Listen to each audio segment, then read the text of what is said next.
लग्नानंतर होईलच प्रेम मालिकेच्या आजच्या भागामध्ये आपल्याला खूपच जबरदस्त असा रिव्ह्यू पाहायला मिळणार आहे प्रेक्षकांनो। आता सरते शेवटी जीवाने जो प्लॅन आखला होता त्या प्लॅनला आता इथे 4 चांद लागलेले असतात आणि सगळ्यात महत्त्वाचं म्हणजे आपल्या काव्याला आता पाथकडून जे गिफ्ट किंवा रिटर्न गिफ्ट किंवा सरप्राईज मिळणार आहे, त्यामुळे काव्याच्या मनामध्ये इथे काय विचार येत आहेत आणि ती काय बोलते हे सगळं आपल्याला याच्या भागामध्ये पाहायचं आहे।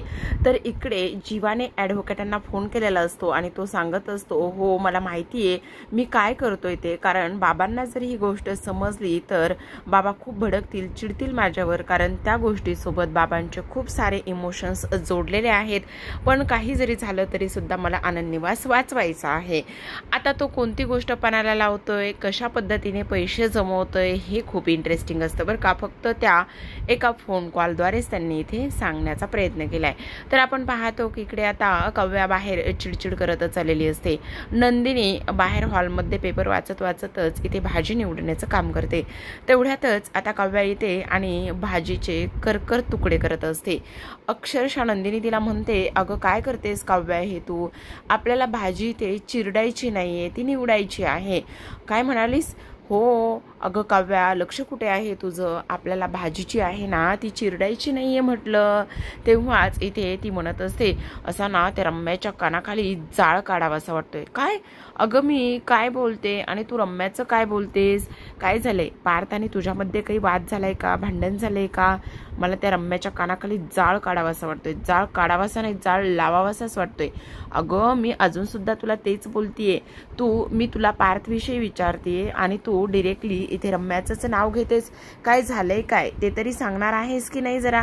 तेव्हाच आता इकडे काव्या म्हणत असते, काय गरज आहे ग त्या रम्याला पारच्या खोलीमध्ये सिनेमन कॉफी घेऊन जायची, सांग ना, बोल ना, काय गरज आहे? ती रम्या समजते काय स्वतःला, आणि ती हे सगळं का आणि कशामुळे करते मला तर काहीच कळत नाही। मला खूप राग येतोय हा तिचा, उठलं सुटलं पारच्या खोलीमध्ये निघत असते आणि ते सुद्धा सिनेमन कॉफी घेऊन, काय गरज आहे? त्यावरच आता इकडे नंदिनी म्हणत असते, अगं पण ती जर पार्थ करिता सिनेमन कॉफी घेऊन गेली तर मला एक गोष्ट सांग, पार्थ ती कॉफी प्यायलेत का? तेव्हाच इकडे काव्या म्हणत असते, नाही ना, नाही प्यायले। मग झालं तर त्यातच आलं सगळं, जर पार्थ ती सिनेमन कॉफी प्यायले नसतील तर मग तुला काय प्रॉब्लेम आहे? आणि तसंही पार्थला तिने बनवलेली सिनेमन कॉफी नसेल आवडली आत्ता, पण मला एक गोष्ट सांग काव्या, तुझी काय एवढी चिडचिड होते ग? आणि मला एक गोष्ट सांग, हे बघ तिनं प्रेमापोटी बनवली असेल पार्थसाठी सिनेमन कॉफी, तुला काय एवढा तुझा जीव जळतोय? आणि तसंही इथे रम्याना लग्नाच्या अगोदर पार्थसाठी सिनेमन कॉफी बनवायचीच की, मग आत्ता बनवली म्हणून काय फरक पडला? त्यावरच काव्या म्हणत असते, काय फरक पडला म्हणून, इथे पार्थ करिता काय गरज आहे? तिला तर मी आता सक्त ताकीदच दिली आहे की आमच्या खोलीमध्ये अजिबात यायचं नाही म्हणून। बरंच आता नंदिनी म्हणत असते, अगं हो ते सगळं ठीक आहे, पण मला एक गोष्ट सांग, तू काय एवढी जळतेस? तुला तरी कुठे येते सिनेमन कॉफी बनवायला?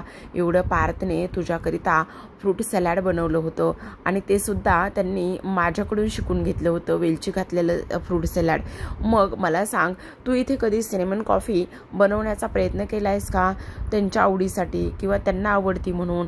तेव्हाच काव्या म्हणते, हो गं ताई, मी तर तसं कधी प्रयत्नसुद्धा नाही केला त्यांना आवडते म्हणून सिनेमन कॉफी वगैरे बनवण्याचा। अगं तू प्रयत्न नाही केलायस, पण तुला फ्रूट सॅलड आवडतं म्हणून त्यांनी माझ्याकडे येऊन ते फ्रूट सॅलड शिकून घेतलं आणि ते बनवण्याचा प्रयत्न सुद्धा केला की नाही, आणि तुला ते आवडलं होतं की नाही?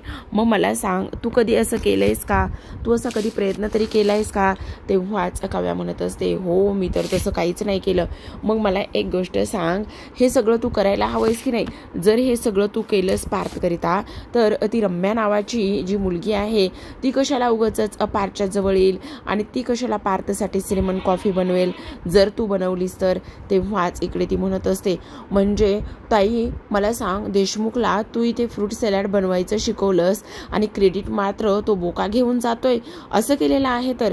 तेव्हाच काव्या नंदिनी म्हणत असते, अगं ते महत्त्वाचं नाहीये, त्यांनी इथे ते शिकलं, तुझ्याकरिता बनवलं, ह्या सगळ्या गोष्टी महत्त्वाच्या आहेत की नाही?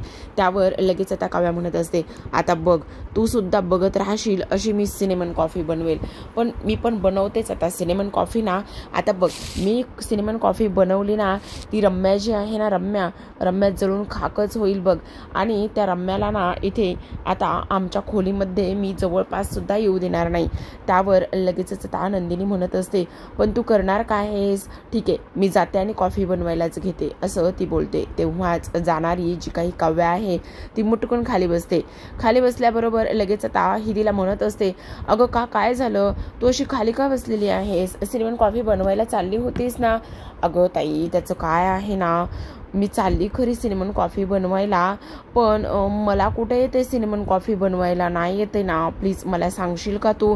त्यावर लगेच आता नंदिनी म्हणत असते, हो म्हणजे जशी मी बनवली होती कॉफी, त्याचं काय आहे ना, जेव्हा लग्नाच्या अगोदर ना इथे मी शिकण्याचा प्रयत्न केला होता तसं मी तुला सांगू शकते. हा मग सांग ना कशी बनवायची ते. त्यावर नंदिनी लगेच आता तिला रेसिपी सांगण्याचा प्रयत्न करत असते. ती म्हणत असते, त्याचं काय आहे ना, कॉफीचा मग घ्यायचा, त्यामध्ये थोडीशी कॉफी पावडर टाकायची, त्याचबरोबर त्यामध्ये थोडीशी दालचिनीची पूड टाकायची आणि त्यानंतर आता मस्त ते मिक्स करत राहायचं. आणि तुला सांगू उकळतं दूध त्यामध्ये घालायचे आणि वेलची पावडर घालायची, झाली सिनेमन कॉफी. फक्त कॉफी ना व्यवस्थित फेटायची बघ, एवढी छान फेटायची ना की त्याचा रंग आणि त्याचबरोबर ते सगळं व्यवस्थित झालं पाहिजे अशा पद्धतीने ती फेटायची, समजलं?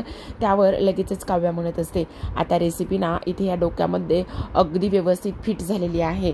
तू बघच आता मी त्या पार्थ देशमुखसाठी कशी सिनेमन कॉफी बनवते ते ना. माझ्या हातची कॉफी पेले ना तर त्या रम्याच्या हातची जी कॉफी आहे ना ते विसरूनच गेले पाहिजे, अशीच मी आता त्यांच्याकरिता कॉफी बनवते.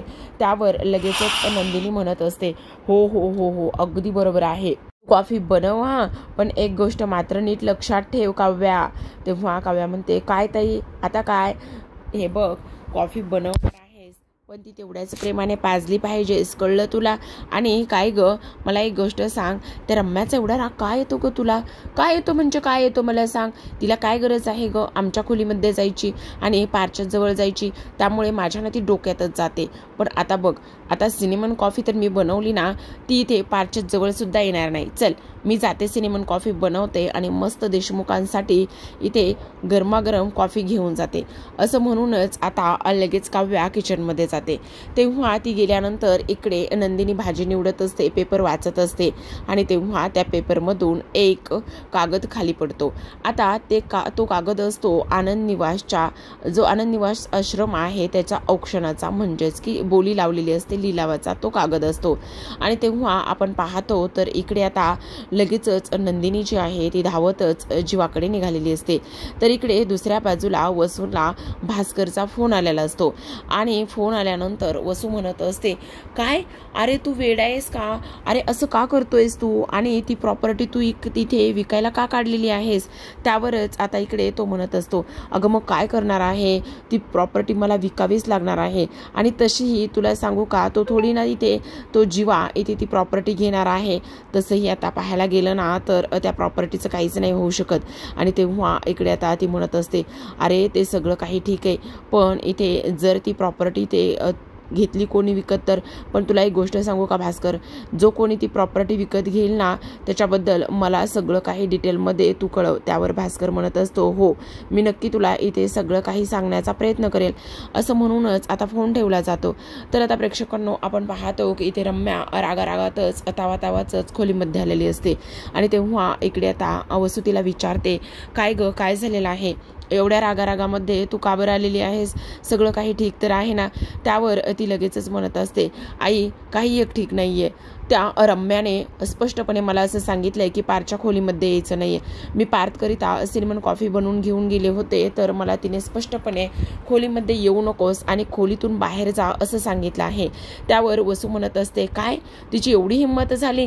पण आई मला एक गोष्ट सांग, गुरुजींनी तर सांगितलं होतं ना की पारचं आणि माझं लग्न होणार आहे. मग त्यावरच त्या दोघींना गुरुजींनी केलेलं भाकीत आठवतं, पार्थ माझ्या गळ्यामध्ये मंगळसूत्र घालेल, आम्हा दोघांचं लग्न होईल, ह्या सगळ्या गोष्टी तिला इथे आठवतात. आणि तेव्हा इकडे लगेच वसू म्हणत असते, ग तू अजिबात काळजी करू नकोस, गुरुजींनी सांगितलं होतं त्याच पद्धतीने सगळं होणार आहे. मग त्या काव्याचं तू एवढं काय घेऊन बसलेली आहेस, काही काळजी वगैरे करू नकोस त्या काव्याची. आणि त्यावर आता इकडे लगेचच इथे रम्या म्हणत असते, आई तुला एक गोष्ट सांगू का, पण जेव्हा पार्थना इथे माझ्यासमोर मंगळसूत्र घेऊन येईल आणि माझ्या गळ्यामध्ये मंगळसूत्र घालेल, पण आई आता तुला एक गोष्ट सांगू, आत्ता तर तिने ते पार्थच्या खोलीमध्ये ताबा मिळवलाय, पण इकडे तिने नंतर पार्थला आपलंसं करू नये म्हणजे झालं. त्यावर वसू म्हणत असते, तसं काही होणार नाही, तू काळजी करू नकोस. आता बघ त्या नंदिनीच्या आयुष्यामध्ये एवढे खडतर प्रवास आहेत आणि त्याचबरोबर त्या नंदिनीला एवढा मोठा धडा शिकवायला आपण चाललोय. मग ही काव्या काय आहे, नियतीने काव्याचं सुद्धा काहीतरी गुपित आपल्यासमोर आणलंच पाहिजे असं इकडे ती बोलते. त्याचबरोबर आपण पाहतो प्रेक्षकांनो की इकडे आता सुनीताने त्या काम करणाऱ्या मुलीला CCTV फुटेज 2 दिवसामध्ये आणून द्यायला सांगितलेलं असतं आणि तेव्हा ती म्हणत असते, मानिनीचा ह्या सुनेवर खूप विश्वास आहे ना, पण आता बघच मी काय करते तर ह्या मानिनीचा सगळा विश्वास डळमगला पाहिजे, असंच मी काहीतरी करणार आहे असं सुद्धा इकडे ती बोलत असते. तर आपण पाहतो की आता नंदिनी जी आहे ना, ती नंदिनी धावतच गेलेली असते आणि धावतच गेल्यानंतर इथे जीवा मात्र निवांत त्याच्या खोलीमध्ये असतो. त्यावर नंदिनी आता जीवाला म्हणत असते, जीवा हे सगळं काय आहे. त्यावर जीवा म्हणतो, काय म्हणजे, मला एक गोष्ट सांगा, इथे मी आता पेपर वाचत होते तर त्या पेपर वाचण्यामध्ये इथे आनंद निवासचं औक्षण होतंय असं मला समजलेलं आहे, हे खरं आहे का. त्यावर आता जीवा म्हणत असतो, हो हे खरं आहे. त्यावर नंदिनी म्हणत असते, तुमच्यावर मी विश्वास ठेवला आणि तुम्ही म्हणाला होता की काही जरी झालं ना तरी सुद्धा इथे आनंद निवास तुझ्याकडेच राहील. मग मला एक गोष्ट सांगा, हे सगळं काय आहे, आनंद निवास आता माझ्याकडे कसा राहणार आहे. मी तुमच्यावर विश्वास ठेवला, हीच माझी चूक झाली, मी तुमच्यावर विश्वास ठेवायला नकोच होता जीवा. त्यावर जीवा म्हणत असतो, अगं असं काय करतेस, हा फक्त एक कागदाचा तुकडा आहे, ह्या कागदाच्या तुकड्याने काय होणार आहे. त्यावर नंदिनी पुन्हा चिडते आणि म्हणत असते, जीवा तुम्हाला अजून सुद्धा हे एवढं हलक्यातच घ्यायचं आहे का, अजून सुद्धा तुम्हाला इथे असंच वाटत आहे का की हा कागदाचा तुकडा वगैरे आहे म्हणून, आणि हे सगळं तुम्हाला माहिती होतं तरी सुद्धा ह्या सगळ्या गोष्टी ज्या आहेत त्या तुम्ही मला इथे सांगितल्या नाहीयेत का, सांगितल्या नाहीयेत. जीवा बोला ना, खरंच मी तुमच्यावर विश्वास ठेवायला नकोच होता, मी खूपच चुकीचं केलेलं आहे, मी अशी का वागली, मी नको होता तुमच्यावर विश्वास ठेवायला.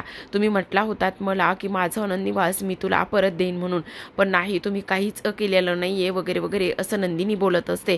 त्यावरच आता इकडे जीवा म्हणत असतो, हे बघ माझं ऐकून तरी घे. त्यावर नंदिनी म्हणते, मला आता तुमचं काहीच ऐकायचं नाहीये, आता काय करू मी, आता आनंद निवासचं औक्षण होतंय, मग मी काय करणार आहे, हे देवा परमेश्वरा मी आता काय करणार आहे, कुठून दुर्बुद्धी सुचली आणि तुमच्यावर पुन्हा एकदा मी विश्वास ठेवला, असं करायला नकोच होतं असं नंदिनी रागारागातच बोलते. त्यावर जीवा तिला समजावत असतो, पण नंदिनी मात्र त्याचं काहीच ऐकत नाही. ती म्हणत असते, बाद झालं, झाल्या त्या गोष्टी पुरे झाल्या आता, पण आता मी तुमचं काहीच ऐकणार नाही, प्लीज आता आहे त्याच ठिकाणी तुम्ही शांत बसायचं आहे. त्यावर लगेचच आता जीवा चिडतो आणि म्हणत असतो, बाद झालं नंदिनी, बाद झालं, मी काय म्हणतोय ते एकदा ऐकून तरी घेणार आहेस का, हे सगळं काही जे होतंय ना ते मीच घडून आणलेलं आहे. त्यावर आता नंदिनी म्हणत असते, पण हे सगळं कसं होतंय, काय होतंय, हे जरी तुम्ही घडून आणलेलं असलं तरी सुद्धा कसं वाचवणार आहे तुम्ही माझ्या आनंद निवासला, बोला ना जीवा बोला. त्यावर आता जीवा म्हणत असतो, तू माझ्यावर एकदा विश्वास ठेव. त्यावर नंदिनी म्हणत असते, नाही आता प्लीज तुम्ही माझ्या मार्गामध्ये अजिबात येऊ नका, आता जे काही करायचंय ते माझं मी करेल, कारण वेळ तर पूर्ण हातातून निघून गेलेली आहे, असं म्हणून नंदिनी आता रागारागातच निघून जात असते. तर आता प्रेक्षकांनो आपण पाहतो की इथे काव्याला मस्त नंदिनीने जी काही रेसिपी सांगितलेली असते सिनेमन कॉफीची, ती सिनेमन कॉफी इथे बनवण्यासाठी किचनमध्ये आलेली असते. मस्त तिची रेसिपी आणि ते सगळं काही इथे तिचं प्रिपरेशन करणं सुरूच असतं. तेवढ्यातच आता मानिनी तिथे येते आणि मानिनी म्हणत असते, काय हे काय चाललंय काय तुझं इकडे, तू काय करतेस आणि काय ग माझी लाडकी सून कुठे, अहो असेल ती इथेच, आणि काय हो लाडकी सून म्हणजे ती लाडकी सून नाही ग, म्हणजे माझी दुसरी लाडकी सून कुठे असं मला म्हणायचंय. हो हो ते सगळं ठीक आहे, पण मला एक गोष्ट सांग, तू इथे काय करतेस. मी ना इथे सिनेमन कॉफी बनवते. अच्छा माझ्या मुलासाठी तू सिनेमन कॉफी बनवतेस. नाही तुमच्या मुलासाठी नाही, माझ्या नवऱ्या असं म्हटल्याबरोबर लगेच थांबते. त्यावर लगेच मानिनी म्हणते, हो हो कळलं कळलं कळलं, तुझ्या नवऱ्यासाठी तू सिनेमन कॉफी बनवतेस ना, बनव बनव, खूप चांगली गोष्ट आहे. पण काव्या म्हणते, पण प्रयोग करते. प्रयोग? अगं बाई प्रयोग नको करूस, माझ्या पोराला कॉफी आवडायची नाही आणि नसल्याला उद्योग होईल. त्यावर लगेचच आता काव्या म्हणते, नाही हो काकू, काही होणार नाही. मला नंदिनीताईनं मस्त रेसिपी सांगितली सिनेमन कॉफीची, मी बनवते. बरं बरं चालू द्या तुमचा नवरा आणि हे प्रयोग काय आहेत ते, मी निघते बाई आपल्याला माझ्या लाडाच्या सुनेकडे दुसऱ्या. आपण पाहतो की इकडे राजन आणि भास्कर औक्षणासाठी जमलेले असतात. त्यांनी आता जी लोक बोली लावणार असतात, जे लोक इंटरेस्टेड असतात, ते सगळं काही इथे जमा केलेलं असतं. खरं पाहायला गेलं तर आता इकडे जो काही राजन आणि भास्कर त्या आश्रमाबद्दलच बोलत असतात. तेवढ्यातच नंदिनी आता धावतच तिथे येते. नंदिनी धावतच तिथे आल्यानंतर आता भास्कर काका म्हणून रडत असते आणि हात जोडत असते. भास्कर काका प्लीज प्लीज हे सगळं थांबवा ना, मी तुमच्यासमोर हात जोडते, प्लीज हे ऑप्शन थांबवा ना, तुम्ही मला मुदत दिली होती, मग तुम्ही मुदतीच्या अगोदर हे सगळं का करताय. त्यावर लगेच आता भास्कर म्हणतो, अगं तुझ्या त्या नवऱ्याला जीवाला खूपच माज आहे, तो आला आणि त्याचे माझ्यावर हात उचलला. तेव्हा नंदिनी म्हणते, पण मी तुमच्यासमोर हात जोडते ना, प्लीज हे सगळं थांबवा. त्यावर भास्कर म्हणत असतो, हे अजिबात थांबू शकत नाही, ह्या सगळ्या गोष्टीला फक्त आणि फक्त तुझा नवरा जिम्मेदार आहे, त्यामुळे अजिबात हे सगळं काही थांबणार नाही असं स्पष्टपणे सांगण्यात आलेलं असतं. त्याचबरोबर आपण पाहतो की आता नंदिनी म्हणत असते, प्लीज भास्कर काका असं नका करू, मला आणखी थोडासा वेळ द्या ना, प्लीज असं नका करू. त्यावर भास्कर म्हणत असतो, अगं असं काय करतेस, तुझा जो काही नवरा आहे ना त्याला तर खूपच माज आहे, तो तर तुझा आनंद निवास वाचवणार होता ना, मग काय झालं, कुठे आहे कुठे तो. त्यावर नंदिनी म्हणत असते, हे बघा ही माझी वास्तू आहे, माझा जीव की प्राण आहे, प्लीज तुम्ही असं नका ना करू. त्यावरच आता इकडे भास्कर म्हणत असतो, अगं हो, ह्या सगळ्या गोष्टीसाठी मी इथे जीवाकडे बरंच काही मागितलं होतं, त्याने कुठे मला काय दिलं, नाही दिलं. मी तर म्हटलं होतं तू हा आनंद निवास वाचू शकतोस, पण त्या बदल्यामध्ये मला काय हवंय काय नाही ते तू देऊ शकतोस की नाही, पण त्याने तर ते द्यायला नकार दिला, उलट माझ्याच कानाखाली येऊन मारली, त्याने माझ्यावरच हात उचलला, मग आता मला जे करायचंय ते मी करणारच आहे की नाही. असं म्हटल्यानंतर आपण दुसऱ्या बाजूला पाहूयात.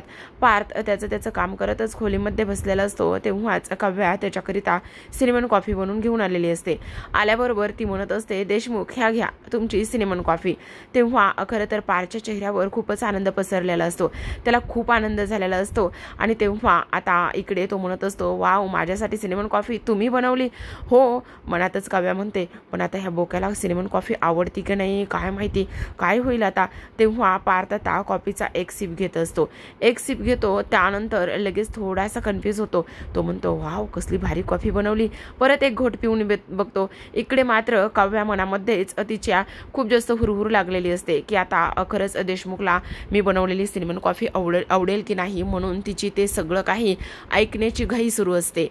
तेव्हा ती लगेच म्हणते, सांगा ना देशमुख, काय झालं, कॉफी कशी झाली, बरी झाली ना, ठीक झाली ना, मी पहिल्या वेळेसच बनवली, हां प्लीज सांगा ना कशी झाली. तर त्यावर लगेचच आता पार्थ जो आहे ना तो सुरुवातीला सांगणार असतो बरं का तिला की खूप छान कॉफी झाली म्हणून, पण लगेच तिची मजा घ्यायचं ठरवतो. तो म्हणत असतो, काय काय केलंय काय ह्या कॉफीचं तुम्ही, आयुष्यामध्ये एवढी घाणेरडी कॉफी मी आत्तापर्यंत कधीच प्यायलो नाहीये काव्या.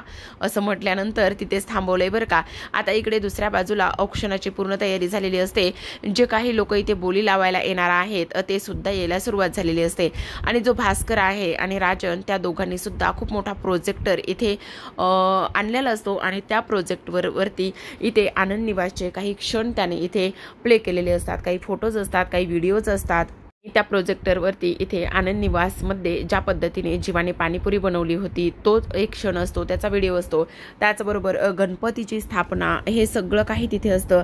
आणि ह्या सगळ्या गोष्टी तिथे असताना आपण पाहतो की आता इकडे लगेचच जे काही भास्कर आहे तो म्हणत असतो, खरं पाहायला गेलं ना तर मला आता एक गोष्ट सांगायची आहे, आणि ती म्हणजे की इथे बघ आता हे जे काही गणपती आहे ना, गणपती आनंद निवासमधला, तो आता शेवटचा गणपती, आनंद निवासमधला शेवटची गणपतीची स्थापना इथे असू शकते. मला तर असंच वाटतंय. आता तुला असं वाटत असेल ना की आपल्या हातून आपल्या काळजाचा तुकडा वगैरे निघून जातोय म्हणून, असंच सगळं तुला काही वाटत असेल ना, आणि बघ ना आपल्या इथे काळजाच्या तुकड्याचे कसे तुकडे होताना तुला आता इथे समोरासमोर पाहायला मिळणार आहेत नंदिनी. असंच आता इकडे भास्कर बोलत असतात. तेव्हा आता जवळपास जे लोक बोली लावायला आलेले असतात ती एव्हाना सगळे काही इथे जमलेले असतात. त्यावर पुन्हा एकदा नंदिनी भास्कर भास्कर समोर रिक्वेस्ट करत असते, हात जोडत असते, गयावया करत असते आणि ते थांबवण्याचा प्रयत्न करत असते. पण भास्कर मात्र तिचं काहीच ऐकून घ्यायला तयार राहिलेला नसतो, झालेला नसतो. इकडे नंदिनी खूप रडत असते. तिला आज कसा इथे आनंद निवास वाचवता येईल ह्याच गोष्टीचा ती इथे विचार करत असते. तिच्या मनामध्ये विचार सुरू असतात, मी जीवावर विश्वास ठेवून चूक केलेली आहे, ह्या सुद्धा गोष्टी तिच्या मनामध्ये येऊन जातात. तर आता प्रेक्षकांनो, आजच्या भागामध्ये एवढंच. उद्याच्या भागामध्ये खूपच छान असं झालेलं आहे. इकडे आता उद्याच्या भागामध्ये जो काही आपला पार्थ आहे तो म्हणत असतो, खरं सांगू का, मला तर ना तुम्ही बनवलेली जी सिनेमन कॉफी आहे ना ती प्रचंड आवडलेली आहे आणि ती कॉफी पिऊन मला खूप आनंद झाला आहे. पण तुम्हाला एक गोष्ट सांगू का काव्या, ह्या कॉफीच्या बदल्यात ना मला तुम्हाला काहीतरी रिटर्न गिफ्ट द्यायचं आहे. त्यावर आता काव्या म्हणत असते, काय देणार आहात तुम्ही मला रिटर्न गिफ्ट? त्यावर लगेचच तो म्हणत असतो, मला ना तुमच्या नावाचा खरं तर हातावर ना इथे मस्त टॅटू काढायचा आहे. असं म्हटल्यानंतर आता काव्या म्हणत असते, काय हे देशमुख, टॅटू वगैरे हे सगळं अजिबात काहीच करायचं नाहीये, टॅटू वगैरे काहीच काढायचं नाही, समजलं? आणि टॅटू हा परमनंटली असतो आणि तो टॅटू परमनंटली अजिबात काढायचा नाहीये, कारण आपला तर घटस्फोट होणार आहे. आणि तेव्हा हे सगळं काही ती इथे बोलल्यानंतर आता लगेचच पार्थला त्या दोघांचा घटस्फोट होतोय ही गोष्ट मात्र इथे आठवलेली असते. तर आता प्रेक्षकांनो, इकडे दुसऱ्या बाजूला मात्र आनंद निवासची बोली लावलेली असते. 5 करोड 6 करोड त्याचबरोबर 10 करोड म्हणतो तो आपला जीवा. आणि फायनली आता इकडे आपल्या जीवाने 10 करोडला इथे आनंद निवास विकत घेतलेला असतो. काय बरं त्याने विकलेलं असेल, काय बरं त्याने गहाण ठेवलेलं असेल, काय त्या इथे प्रॉपर्टीसोबत किंवा कोणत्या वस्तूसोबत कोणाचे इमोशन्स सगळ्यात जास्त जोडलेले होते आणि ते नंदिनीसाठी त्याने इथे पणाला लावलेले आहेत, हे उद्याच्या भागामध्ये आपल्याला कळणार आहे. तर पाहत राहा. लग्नानंतर होईलच प्रेम मालिकेचे असे छान छान भाग. भेटूयात उद्याच्या भागामध्ये. तोपर्यंत धन्यवाद.